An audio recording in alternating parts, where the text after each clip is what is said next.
હવે આપણી પોરબંદરની વાત કરીએ, અમે 98થી બે સામે લડીએ. 95માં તો અર્જુનભાઈ મને મદદ કરી, હું ધારાસભ્ય થયો. એમાં આ બધા લોકોએ જે મહેનત કરી, તમે બધા એમાં હતા સાથે, કે મેયરને આપણે ધારાસભ્ય બનાવવો. તમે બધા, અર્જુનભાઈ હતા, લખમણભાઈ હતા, તમે બધા અહીંયા વડીલો બધા હતા. એ મદદ કરી અને મેં કોઈ દી રાજકારણમાં જવાનું નહોતું વિચાર્યું. ધારાસભ્ય થયો. 98માં અમે બે સામે લડ્યા.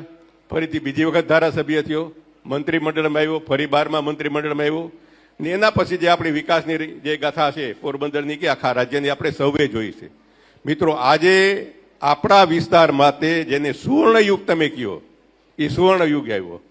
હમણાં આપણે જે 24ની ચૂંટણી ગઈ લોકસભાની, અર્જુનભાઈ ભાજપમાં આવીને પછી ધારાસભા લડતા હતા અને મનસુખભાઈ આપણા લોકસભા લડતા હતા. આપણે 1,87,000ની 1,87,000 સાથે અર્જુનભાઈને જીતાડ્યા. એ જ રીતે તમારે મનસુખભાઈને જીતાડ્યા.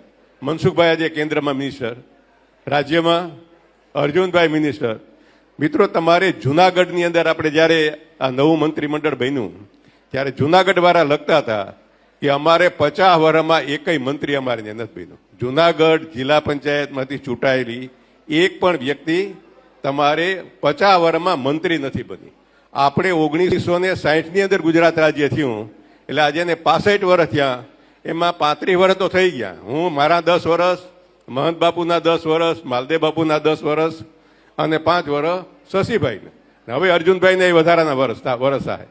તો આ જે પરિસ્થિતિ નિર્માણ થઈ, કેન્દ્રમાં મનસુખભાઈ, અહીંયા અર્જુનભાઈ, હવે એનો કઈ રીતે લાભ લેવો એ તમારા માથે છે.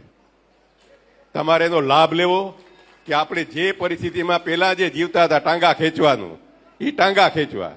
જો ટાંગા ખેંચવા હોય તો સમય કોઈનો રાહ નહીં જોવે, સમય વયો જાય. જો આપણે ટાંગા ખેંચવાનું બંધ કરશું અને પછી જો આપણે બધા કામે લાગશું તો કામે લાગશું ને તો પોરબંદર વિસ્તાર આજે પણ તમારે ઘણી બધી બાબતોમાં શ્રેષ્ઠ છે. તમને